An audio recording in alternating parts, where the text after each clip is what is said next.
All right, so welcome to the third video in this module. In video one, we went through how to determine the lengths of each of these sides, whether it was diagonal, horizontal, or vertical. In video two, we used those calculations, which we got by using the Pythagorean theorem, to get the actual perimeter, which was adding all of those side lengths. And now we're going to use a lot of that information to figure out the area.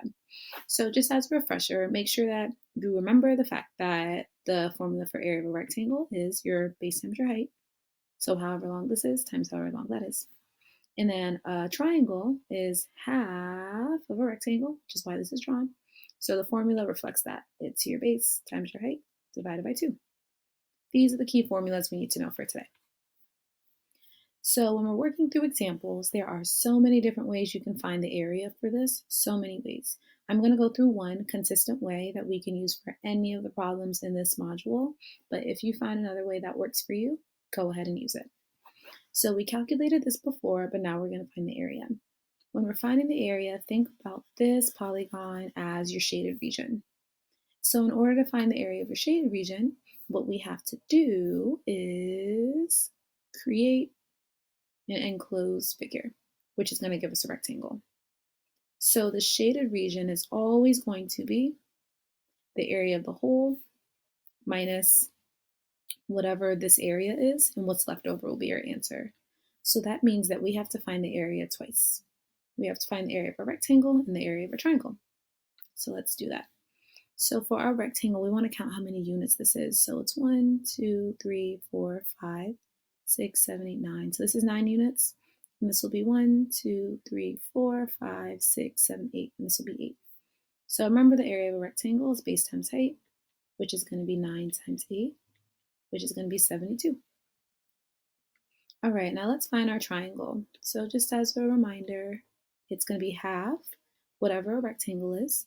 So this will be 3. And since this is 8, that means this is also going to be 8. So this would be 8 times 3 divided by 2. 8 times 3 is 24. 24 divided by 2 is 12. So to find the whole area of this one's a trapezoid, it'll be 72 minus 12, which is going to give us 60 square units. That's our answer. All right, let's go ahead and try another one. Let's try this one. So same concept, right? We want to figure out what the shaded area is, which means that we have to create our rectangle.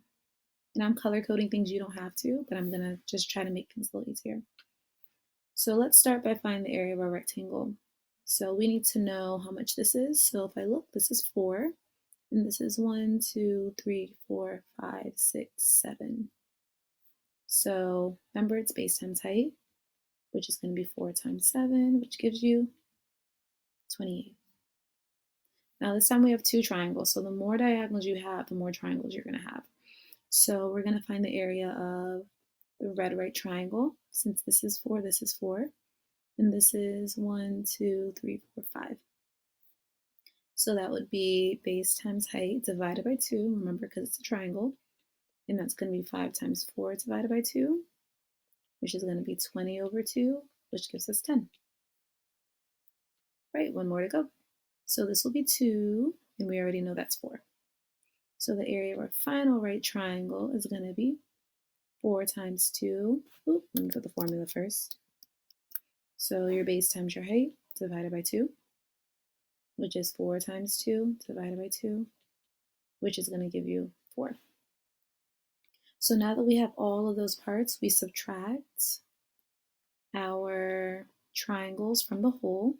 So it's 28 minus 10 minus 4.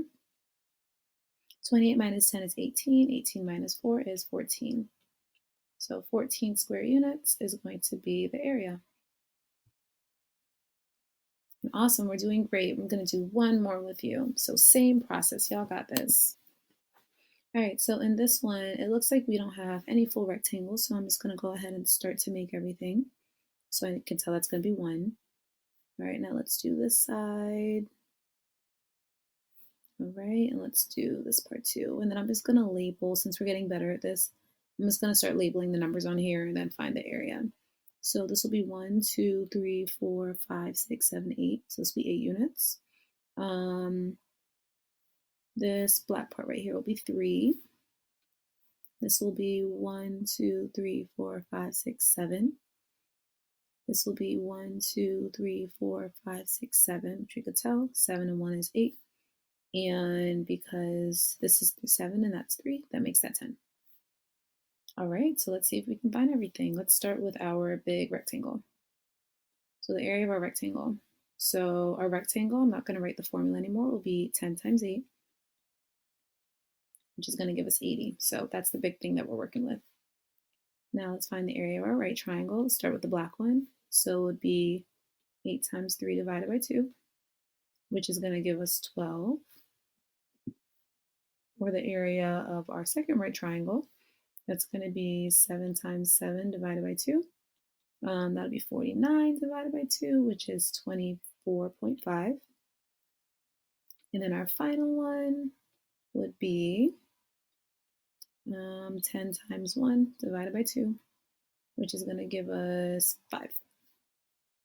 So to get our final answer, to find the area of our triangle, it's going to be 80 minus 12 minus 24.5 minus 5.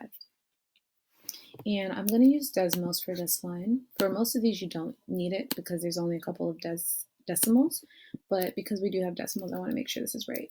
So we have 80 minus 12, 24.5 minus 5, and that gives us an area of 38.5 square units. And that is our area. We're done. Awesome. Hopefully now you feel good to do all of your assignments for the week. You got this.